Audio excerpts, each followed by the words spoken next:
Alright, hello everyone, it's Alpha Heavy Gamer. I am back after some time off for the holidays. I hope your holidays went well.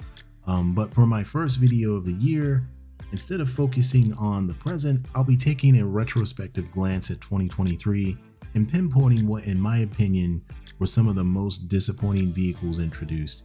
Now, of course, these are this is my opinion, and it's definitely not all inclusive, but when it comes to highly anticipated vehicles, and trust me, there were a lot of hyped up vehicles in 2023, players set the bar pretty high sometimes, and unfortunately, some of those vehicles fail to meet those expectations. Okay, so let's jump into the top 8 most disappointing vehicles of 2023. So the first vehicle that I'm going to talk about is the Tornado F3. Now this jet came out in the Sky Guardians update, and that was in March of 2023. So keep in mind, this came right after the Apex Predators update, which gave us the F16 and the Mig29. Two meta planes, they were just owning the skies, but during Apex Predators, Britain had only gotten a premium F4J, so there were a lot of, upset British mains already. And then of course, Gaijin dropped the Tornado F3, an aircraft that a lot of players said was really too late. It had kind of missed its window, and I agreed with that. I thought it should have came out like when the F14A came out. So many people disappointed, not because the plane was an interceptor and not very maneuverable. Everybody knew that. We knew that it was an interceptor. We knew it was not going to be a dogfighter. We just think it missed its window, and a lot of people agreed. Even with the super temps, the plane was kind of like dead on arrival against the competition. So big disappointment for British mains. Alright, so the next disappointment was for Russian mains, and this was the Mig29 SMT, which came out in the Sons of Attila update back in September of 2023. Now, everything should have been cool because the Mig29 SMT got R73s, finally a Mig29 with the R73s, but the issue was the flight model of the SMT. Now, it was of course a heavier plane because it carried more fuel, but the flight model was much worse than the Mig29 9-13, and the F16A had already received a better flight model, and this kind of devastated the SMT on top of the F16C also coming out in the Sons of Attila update, and on top of that, the AM9M, which had way better IRCM, also came out that patch, and it just really minimized the SMT's influence, and a lot of Russian mains were kind of big disappointed about that. Alright, so the next disappointment, and disappointments, it's a trend for Britain, it happened again to them, the Sea Harrier FS1 early. So this was added in the Sons of Attila update, a copy paste from the Squadron Sea Harrier FS1 that was, it was a squadron vehicle already. So it already existed. I understand not everybody gets the squadron vehicles, and the early version was added to the tech tree, but a copy paste nonetheless. This is in the same update where the SMT is added, and the F16C and the F16D Barak 2. So good planes all around the periphery, but again, Britain gets nothing. They get a big 0. The Tornado F3 has to soldier on against increasingly more competitive aircraft. So I think what should have happened is a Commonwealth F18 should have been introduced, F18A from Australia or from Canada, with Sparrows and AM9Ms would have sufficed, but of course Gaijin didn't do that. And not to take away from the Sea Harrier, it's a really good jet. There were a lot of people looking forward to it when it was a squadron vehicle. I just felt that it was a little bit lazy to not give Britain anything here. But on to the next, and the next disappointment is the A32 Rod Adom, also added in the Sons of Attila update.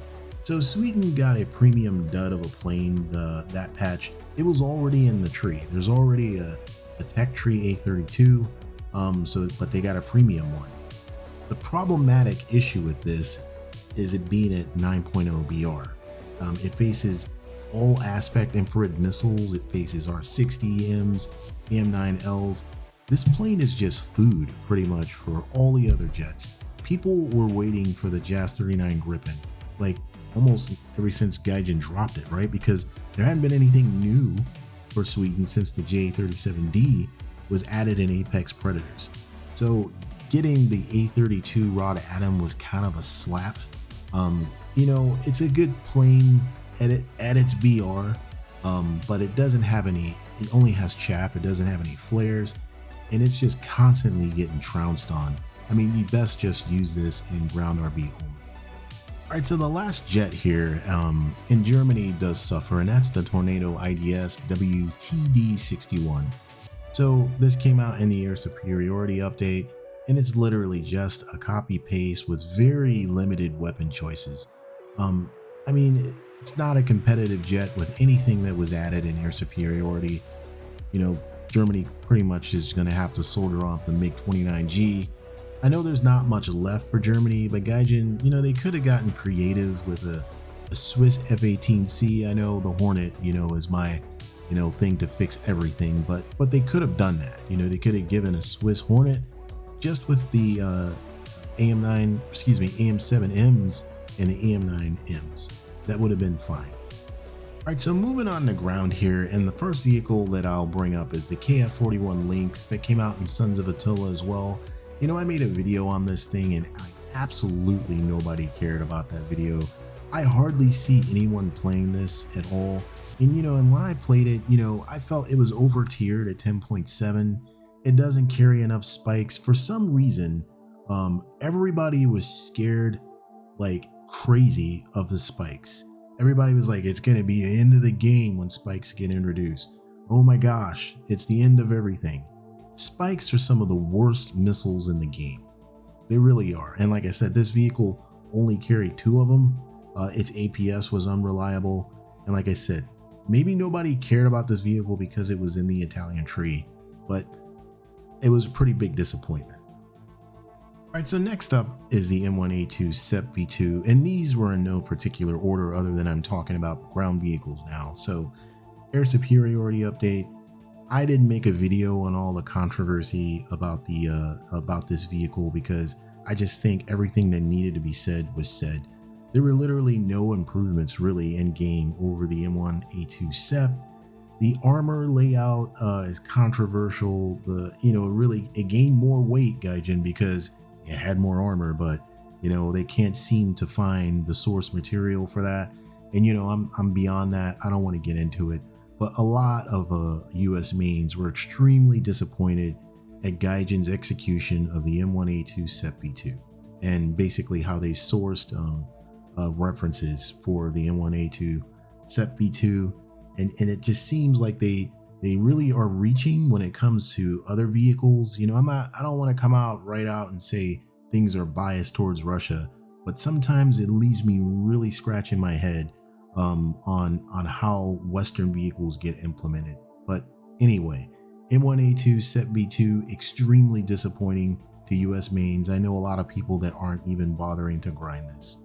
Alright, so the last vehicle up here is the Leopard 2 PSO. Same issues really as the M1A2 SEP-V2. The vehicle came really too late, according to a lot of German mains. You know, it just came out of order. Had many armor inaccuracies and lots of other shortcomings. And for people who take Leopard 2 tanks very seriously, they consider this tank somewhat of a joke. You know, it's an inferior gun to the Leopard 2A6. The tank weighs more for reasons, mostly the additional armor. It has Gen 1 thermals, so there are a lot of reasons to hate the Leopard 2 PSO. I was given this vehicle as a rental by Gaijin. I did not have good games in this vehicle at all. I mean, of course, that could also always be a skill issue, but I just did enjoy my time in the tank. Alright guys, so that's all I have. My top 8 most disappointing vehicles of 2023. Certainly not all inclusive, and if you guys have different opinions on what was really bad, please let me know in the comments. As always, thanks for stopping by and watching, and I'll see you in a future video. Thanks.